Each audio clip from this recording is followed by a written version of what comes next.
Gathering your kit can be super easy to do, or it could be the thing that stops you from going backpacking. If you're looking to go super lightweight, then it's simple. You have the clothes on your back, your toothbrush in your pocket, and that's pretty much it. But let's be realistic, doing that might have been the thing to do back in the day, but now that's pretty much unheard of. You need to first find a careful balance of what you need to take with you and what you actually want to take with you.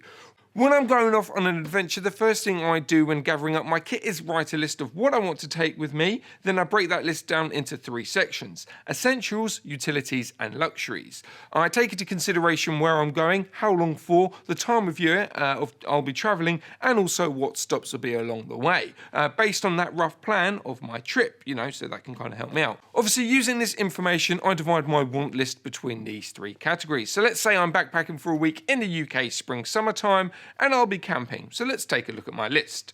So first up, let's talk about my essential list. Here we have a tent, obviously, sleeping bag, cooking equipment, small selection of dry food, enough for a couple of days, a litre of water, a water filter, matches, and a small selection of clothing, which consists of a couple of tees, hiking trousers, bit of underwear, and a 100-weight mid-layer and a light waterproof jacket. A selection of dry bags, of course, and a first aid kit is a must, and of course a basic wash kit, and a mobile phone with a power bank, a head torch, and of course maps of the areas that I'm exploring. In my utilities list, I would have a roll mat, extra clothing, lighter footwear for when I'm at a campsite or wild camping, an emergency shelter, compass, GPS navigation system, extra toiletries, a water carrier, and a small selection of wet foods, and maybe a bigger tent for extra comfort. And my luxuries would literally consist of my tablet or laptop, a selection of books, my camera, DSLR camera, an airbed instead of a roll mat, and maybe a selection of tools like an axe or a saw if I really wanted to go off the beaten track. The only time that this list will change depends on the season and how long I'm traveling for. Other than that, the core list will pretty much stay the same. You also might be thinking, but what about this or what about that? Again, this is the list that I would take. Everyone has a different idea of what's essential and what isn't. But going from my list, you can start thinking about what you need to look at when gathering your kit. And yes, I really do only carry 1 litre of water with me, and I just top it up when I want to with a water filter. Doing this makes your pack a lot lighter, and it also gives you a lot more room in your pack. So you've worked out your list and you have a rough idea of what you want to take with you on your adventure. You now need to master your backpack. You need to work out what goes where to give the maximum efficiency. This will also help determine what size pack you'll need.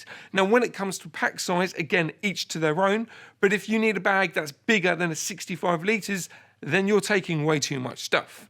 When it comes to packing, you must remember that around your hips is the load-bearing area, and that your backpack hip band goes just above your hips and not actually on your hips. This helps lift the weight off your back and it offers amazing support. So with that in mind, make sure your heaviest items are evenly spread at the lower part of your pack, and working your way up, you have the lightest items right at the top. On a super serious note, you really don't want your pack to be top heavy. That's going to be super uncomfortable.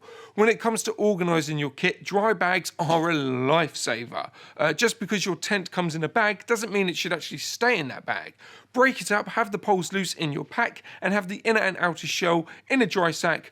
Doing this will save you a ton of space, and if you buy different coloured dry bags, then you know what items are in said bag. Try not to strap too much or anything at all to the outside of the pack, other than maybe your bottle of water. Having things dangling on the outside will only lead to a disaster. Either you snagging on it, you losing it, or just horrible instances. The last point I will make about organising your backpack is your chest strap. It shouldn't be done up.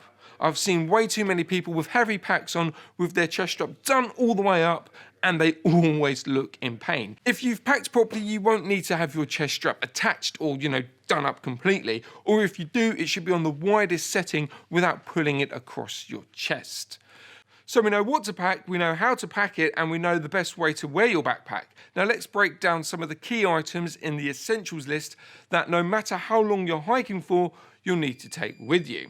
So first off, let's talk walking boots. My rule of thumb is when it comes to boots is that comfort is always key. The sole needs to be stiff, but not too stiff that you can't bend it. Look at the tread. Does it have good variety of depth and grip angles? How high is the ankle support? Is it too high or is it too low? Now, what I say next, some of you might think I'm being a little bit tad picky, but hey, laces. Your boot laces need to be flat. Rounded laces suck as they come loose way too often. So yeah, if you've found the perfect boots and they have rounded laces, just swap them out.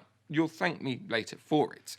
Waterproofing is also a big thing when it comes to boots. Shall I go for Gore-Tex, Event, own brand waterproofing? Well, if you want something that's waterproof and guaranteed, Gore-Tex is for you. If you want something that's more breathable but still keeps your feet nice and dry, I'll say go for Event. And most own brand waterproofing is fine, it just means you might have to top up the outer coating a bit more. But like I said, comfort is the key. The waterproofing advice also works for the same when buying a jacket or trousers. Gore-Tex is good, Events is good, but I would recommend looking at Polartec DeoShell. It's one of the most breathable and waterproof materials on the market to date, or as of recording. Outside of waterproof gear, I would always be thinking of the classic 3-in-1 layering system. So a base layer or t-shirt, then a fleece mid layer, and then an outer waterproof layer. This system will keep you nice and warm, and you can adjust it super easily, depending on whether you get too hot or cold. So let's talk about cooking equipment. Train gears are a good shout. They are lightweight, they come with bowls, pans, and the only downside really is that they take up a lot of room. The main thing you should consider when looking at stoves is how wide the burner head is, and making sure that this is sufficient enough for you. Fuel, of course, is a big issue. Personally, I would recommend going for a multi-fuel setup, one stove that could take all types of fuel. Of the more eco-friendly backpacker out there, wood stoves are becoming more and more popular, especially with the likes of biofuel, which uses wood you can cook your meals on, but also at the same time you can charge your electronic devices as well, all without gas. So that's a pretty cool thing to do. The last super important thing I really want to talk to you about is your tent. If you're backpacking in warm or freezing climates, get a tent with low hydrostatic head. This will keep your tent nice and cool and breathable. And you guessed it, if you're looking to travel during the rainy season, then you need a nice high hydrostatic head that will keep you nice and dry, but get used to having condensation build up in the mornings. And that's pretty much it. So we've covered what you should pack, how to organise it, how your pack should fit on your back, and also what to look for when buying key essential kit. 9 times out of 10, before someone has considered what type of kit they're going to be taking with them, they have an idea of where they would like to go. We've all been there. We've sat in front of a computer screen or sat behind a till, fantasising about ditching the 9 to 5 and go exploring what's unknown to you. This is the starting point for everyone who's ever thought about backpacking. So, in your head,